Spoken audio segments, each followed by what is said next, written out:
பிரியமானவர்களே, இயேசு கிறிஸ்துவின் இணையற்ற நாமத்தில் உங்களை வாழ்த்துகிறேன். இந்த மன்னா டுடே என்ற டெய்லி பாட்காஸ்டை கேட்கிற உங்கள் ஒவ்வொருவரையும் கர்த்தர் ஆசீர்வதிப்பாராக. ஏசாயா 46வது அதிகாரம் 11வது வசனம் இப்படியாய் கூறுகிறது: உராஞ்சுகிற ஒரு பட்சியை கிழக்கிலிருந்தும் என் ஆலோசனையை நிறைவேற்றும் மனுஷனை தூர தேசத்திலிருந்தும் வரவழைக்கிறவராயிருக்கிறேன். அதை சொன்னேன், அதை நிறைவேற்றுவேன், அதை திட்டம் பண்ணினேன், அதை செய்து முடிப்பேன் என்பதாக. உராஞ்சுகிற பட்சி, பேர்ட் ஆஃப் ப்ரே என்ற தலைப்பின் கீழ் இன்றைய மன்னாவை தியானிக்கப் போகிறோம். ஆண்டவர் அவருடைய திட்டங்களை நிறைவேற்றுகிற ஜனங்களை எல்லா காலகட்டங்களிலும் வைத்திருக்கிறார். எகிப்தியர்களுடைய கைகளிலிருந்து இஸ்ரவேல் ஜனங்களை விடுவிக்க மோசேயை எழுப்பினார். கானானை யுத்தம் செய்து சுதந்தரித்து பங்கிடுவதற்கு யோசுவாவை தெரிந்து கொண்டார். இரு நினைவுகளினால் குந்தி குந்தி நடந்த ஜனங்களை கர்த்தரே தேவன் என்பதை நிரூபித்து அவரண்டை திருப்புவதற்கு எலியாவை தெரிந்து கொண்டார். இவர்கள் எல்லாரும் எபிரேயர்களாய் காணப்பட்டார்கள். ஆனால் தன் திட்டத்தை நிறைவேற்றுவதற்கு பெர்சியாவை சேர்ந்த புறஜாதி ராஜாவாகிய கோரேசை கூட தெரிந்தெடுத்தார் என்பது கவனிக்கப்பட வேண்டியதாய் காணப்படுகிறது. உராஞ்சுகிற பட்சி என்றும் என் ஆலோசனையை நிறைவேற்றும் மனுஷன் என்றும் மேற்குறிப்பிட்ட வசனத்தில் குறிப்பிடப்பட்டவர் கோரேஸ் ராஜாவாக காணப்படுகிறார். உராஞ்சுகிற பட்சி என்பது பருந்து அல்லது கழுகு போன்ற வேகமானதும் சக்தி வாய்ந்ததுமான பறவையை குறிக்கிறது.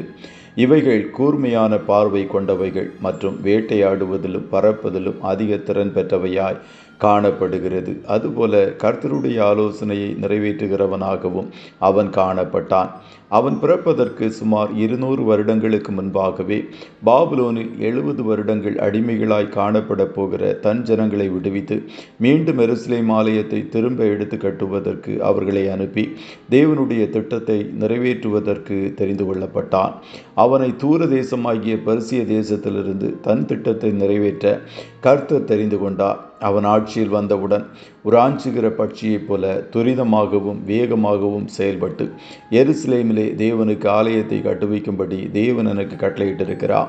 ஆகையால் அவருடைய ஜனங்கள் எல்லாரிலும் எவன் உங்களுக்குள் வாஞ்சையாய் இருக்கிறானோ அவன் போகட்டும், அவனுடைய தேவனாகிய கர்த்தர் அவனோடு இருப்பாராக என்று கட்டளையிட்டு தேவ திட்டத்தை செயல்படுத்தினார். கர்த்தருடைய பிள்ளைகளே, கர்த்தர் உங்கள் ஒவ்வொருவரையும் குறித்து ஒரு நோக்கத்தையும் திட்டத்தையும் வைத்திருக்கிறார்.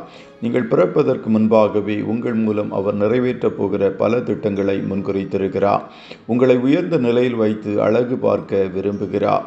நீங்கள் அதை புரிந்து கொண்டு உராஞ்சுகிற பட்சியைப் போல வேகமாகவும் கூர்மையான தொலைநோக்கு பார்வையோடும் செயல்பட வேண்டும் என்றும் கர்த்தர் எதிர்பார்க்கிறார். ஆண்டவர் தன்னுடைய திட்டங்களை உங்கள் மூலம் நிறைவேற்றுவதற்கு உங்களை முழுவதுமாய் அர்ப்பணித்து செயல்படுங்கள். அதை சொன்னேன், அதை நிறைவேற்றுவேன், அதை திட்டம் பண்ணினேன், அதை செய்து முடிப்பேன் என்றும் கர்த்தர் வாக்கு கொடுக்கிறார். நீங்கள் தலைமைத்துவ பொறுப்புகளிலும் அநேகருக்கு வழிகாட்டிகளாகவும் காணப்பட விரும்புங்கள். அப்போது கர்த்தர் உங்களை அவண்ணமாகவே உயர்த்தி மேன்மைப்படுத்துவார். கர்த்ததாமே உங்கள் ஒவ்வொருவரையும் ஆசீர்வதிப்பாராக. ஜெபம் செய்வோமா? நல்ல தகப்பனே, உம்மை நன்றியோடு துதிக்கிறோம். இந்த மன்னா டுடே என்ற டெய்லி பாட்காஸ்டை கேட்கிற உடைய பிள்ளைகள் ஒவ்வொருவரையும் கர்த்ததாமே ஆசீர்வதிப்பீராக. அப்பா, உம்முடைய பிள்ளைகள் ஒவ்வொருவரையும் ஒரு விசேஷித்த நோக்கத்தோடு தெரிந்து கொண்டீரேன். அதற்காய் கோடி கோடி ஸ்தோத்திரம். இவர்களுக்காக நீர் என்னத்தையெல்லாம் திட்டம் பண்ணி இருக்கிறீரோ அவற்றையெல்லாம் இவர்களை வைத்தே செயல்படுத்தும். இன்றைய தினம் உம்முடைய பிள்ளைகள் கையிடுகிற எல்லா வேலைகளையும் ஆசீர்வதியும். போக்கிலும் வரத்திலும் உடனிரும் கண்மணி போல காத்தருளும். தடைகளை அப்புறப்படுத்தி போடுவீராக. ஆட்டுக்குட்டியானவருடைய இரத்தத்தின் பாதுகாப்பிற்குள்ளாய் ஒவ்வொருவரையும் கொடுத்து இயேசுவின் நாமத்தில் வாழ்த்தி ஜெபிக்கிறோம் நல்ல பிதாவே. ஆமென், ஆமென்.